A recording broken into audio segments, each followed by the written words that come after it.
नमस्ते छात्रों, आज हम पत्र लेखन सीखने वाले हैं। पत्र लेखन में पहला प्रकार अनौपचारिक पत्र लेखन यह सीखने वाले हैं, उसके बारे में जानकारी लेंगे। जिन लोगों से हमारी आत्मीय संबंध होते हैं उनके द्वारा एक दूसरे को लिखे जाने वाले पत्र अनौपचारिक पत्र कहलाते हैं। इन पत्रों में बिना संकोच अपने विचार प्रकट किए जाते हैं। इनमें बनावटीपन नहीं होता है, इनमें औपचारिकता का समावेश नहीं किया जाता है। ऐसे पत्र संबंधियों, मित्रों आदि को लिखे जाते हैं। इन पत्रों में एक दूसरे व प्रति प्रेम, स्नेह, क्रोध तथा उलाहना आदि के भाव अपनेपन के साथ प्रकट होते हैं। सभी प्रकार के सामाजिक पत्र इस श्रेणी में आते हैं। अनौपचारिक पत्रों के अंतर्गत जिन पत्रों को सम्मिलित किया जाता है वे हैं, यह है, देखिए, बधाई पत्र, शुभकामना पत्र, धन्यवाद पत्र, संवेदना पत्र, अन्य विविध पत्र। अब हम अनौपचारिक पत्रों का प्रारूप देखते हैं। देखिए बच्चों, अनौपचारिक पत्रों का प्रारूप निम्नलिखित आधारों पर निर्धारित किया जाता है। क्या क्या, कैसे कैसे लिखा जाता है यह हम देखते हैं। पत्र के बाईं ओर पत्र भेजने वाले का पता। देखिए बच्चों, ठीक से सुनिए। पत्र के बाईं ओर पत्र भेजने वाले का पता। दिनांक, पत्र प्राप्त करने वाले के प्रति संबोधन, पत्र प्राप्तकर्ता से संबंधानुसार अभिवादन। पत्र में क्रमवार पत्र लिखने का कारण विषय विस्तार और परिवार के अन्य सदस्यों के प्रति अभिवादन। उसके बाद है समापन। बाईं ओर पत्र लेखक का पत्र प्राप्त करने वाले से संबंध, पत्र लिखने वाले का नाम। यहाँ तक यह प्रारूप है। हम आगे देखते हैं। छात्रों, अब हम अनौपचारिक पत्रों का आरंभ यानी कि शुरुआत और समापन कैसे करते हैं।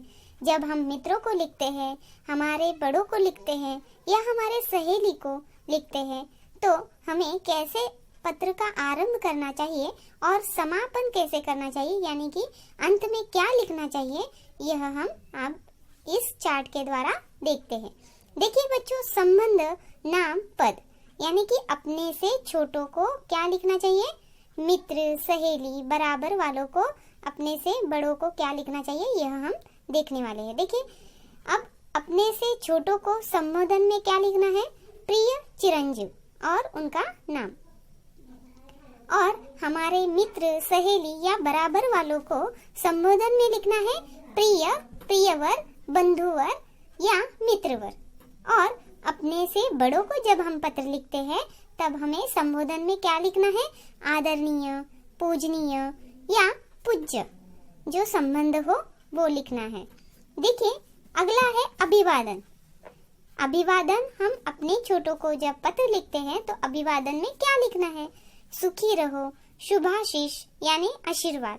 हम जब छोटों को आशीर्वाद देते हैं वह लिखना है अभिवादन में। अब हम मित्र को पत्र लिखते हैं तब अभिवादन में क्या लिखना है, सप्रेम नमस्ते। उसके बाद अपने से बड़ों को जब हम पत्र लिखते हैं तब हमें अभिवादन में क्या लिखना है, सादर प्रणाम, प्रणाम, सादर नमस्कार, चरण वंदना, चरण स्पर्श। ऐसे शब्द अपने से बड़ों को जब हम लिखते हैं तब हमें अभिवादन में यही लिखना है। उसके बाद है पत्र के अंत में लिखे जाने वाले शब्द। क्या आपको वाक्यांश लिखना है। जब हम अंतिम लाइन पे आते हैं, अंतिम उसका अंत करते हैं पत्र लेखन का, तब हमें क्या लिखना है, अपने से छोटों को क्या लिखना है, तुम्हारा या तुम्हारी, वह जो लिख रहा है उनका नाम। उसके बाद मित्र, सहेली या बराबर वालों को आप अंत में क्या लिखना है, तुम्हारा प्रिय मित्र, तुम्हारी प्रिय सखी और आपका नाम। उसके बाद अपने से बड़ों को आप अंत में क्या लिखोगे, कृपाकांक्षी या आपका प्रिय और आपका नाम। ये लिखना बहुत जरूरी है। आगे देखिए बच्चों, अब हम पत्र का एक नमूना देखते हैं। देखिए बच्चों कि आपके पिताजी बाहर नौकरी के लिए गए हैं और आपकी माँ बीमार है, तो आपके माँ की अवस्था, बीमारी की अवस्था पर चिंता व्यक्त करते हुए पिता को पत्र लिखना है। तो आप कैसे लिखोगे? देखिए, उसका एक नमूना मैंने आपको दिया है। अपनी माँ की बीमारी की अवस्था पर चिंता व्यक्त करते हुए पिताजी को पत्र। पहले आपको पता लिखना है 222 निराला नगर, लखनऊ, 15 फरवरी 20। तो आपको साल लिखना है वहां पे 2020, 2021 जो भी है। श्रद्धेय पिताजी, देखिए आप अब बड़ों को लिखने वाले हैं पत्र, तो आपको क्या लिखना है वहां पे? श्रद्धेय पिताजी, सादर चरण स्पर्श। आप जब पत्र बड़ों को लिखते हैं तो ये लिखना बहुत जरूरी है। आगे है, देखिए पिछले पत्र में भी मैंने आपको माँ की बढ़ती हुई बीमारी की सूचना दी थी और आपके परामर्श के अनुसार डॉक्टर रस्तोगी को भी दिखाया, लेकिन अभी तक कुछ विशेष लाभ नहीं हुआ है। माँ के लगातार अस्वस्थ रहने से मैं अत्यंत चिंतित हूँ। वे बहुत दुर्बल हो गई है। आप कृपया अतिशीघ्र पहुँचने का प्रयत्न करें। संभव हो तो दूरभाष पर बात करें। दूरभाष यानी कि फोन पर बात करें। आपका प्रिय पुत्र आरव। देखिए, अब आरव पत्र लिख रहा है, तो आरव पिताजी से छोटा है, तो छोटा होने की वजह से और वो पत्र बड़ों को लिखने की वजह से श्रद्धेय पिताजी, सादर चरण स्पर्श और अंत में आपका प्रिय पुत्र आरव। इस तरह आपको पत्र अनौपचारिक पत्र में लिखना बहुत जरूरी है। आगे देखते हैं।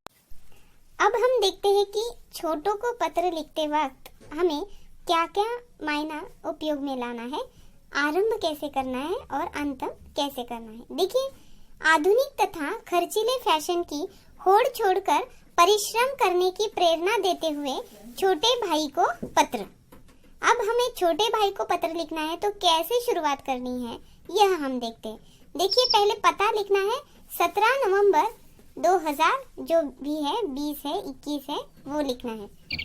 प्रिय संजू, चिरंजीव रहो। देखिए, हमें छोटों को पत्र लिखना है, इसलिए चिरंजीव रहो यह लिखा है।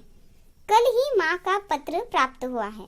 पत्र से मुझे ज्ञात हुआ कि कॉलेज में प्रवेश लेते ही तुम्हारे रंग ढंग बदल गए हैं। तुम फैशन की होड़ में प्रवृत्त हो।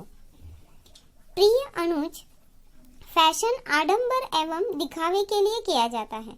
इससे धन का अपव्यय होता है, यानी कि वो धन उसका गलत यूज होता है, समय नष्ट होता है तथा अनेक प्रकार की चारित्रिक दुर्बलताएं जन्म लेती है। सादा जीवन, उच्च विचार ही मनुष्य के बहुमूल्य आभूषण है। सच्चाई तथा ईमानदारी जैसे गुण सादगी में ही विकसित होते हैं। परिश्रम ही सफलता की कुंजी है। परिश्रम से तुमने 10वीं कक्षा में शानदार सफलता अर्जित की है। फैशन से दूर रहकर तथा परिश्रम के बल पर ही तुम अपने उज्जवल भविष्य का निर्माण कर सकते हो।